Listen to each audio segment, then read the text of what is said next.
एक खतरनाक लॉकडाउन लगने वाला है भारत के अंदर। मोदी जी ने पूरे देश से बहुत सारी रिक्वेस्ट की है। मोदी जी ने देश के लोगों को सबसे पहले तो पेट्रोल डीजल यूज बिल्कुल कम करने के लिए बोला है और गोल्ड खरीदने से मना कर दिया है। बिल्कुल, चाहे घर में शादी ही क्यों ना हो, गोल्ड मत खरीदना और अगले 1 साल तक देश के बाहर घूमने मत जाओ।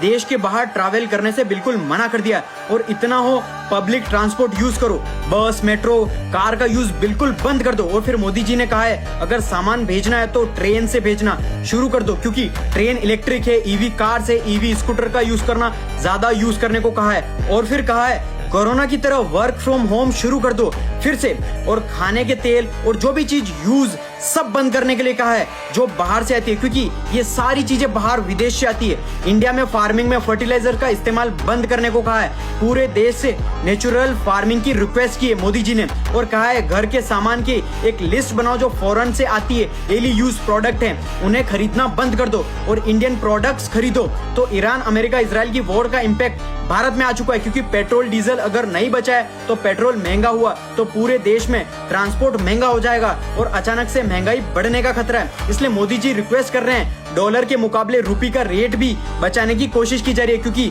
गोल्ड जो है वो इंडिया के बाहर से आता है जो डॉलर देके खरीदना पड़ता है इंडिया की, जिससे रुपी वीक होता है। और आप जब भी ट्रैवल करते हो तो प्लेन्स का फ्यूल बचाने की कोशिश की जा रही है और देश को एक साथ मिलकर इन प्रॉब्लम से लड़ने की अपील की है मोदी जी ने। आने वाले दिन पूरे देश के लिए बहुत खतरनाक होने वाले हैं अगर ईरान इजराइल अमेरिका की वॉर बढ़ गई तो। इसलिए आज से ऑनलाइन स्किल सीखो और पैसा कमाओ, एआई और कंटेंट स्किल। मुझे फॉलो करके कमेंट कर दो एआई और मेरी बायो से सीखो सब कुछ और पैसा कमाओ।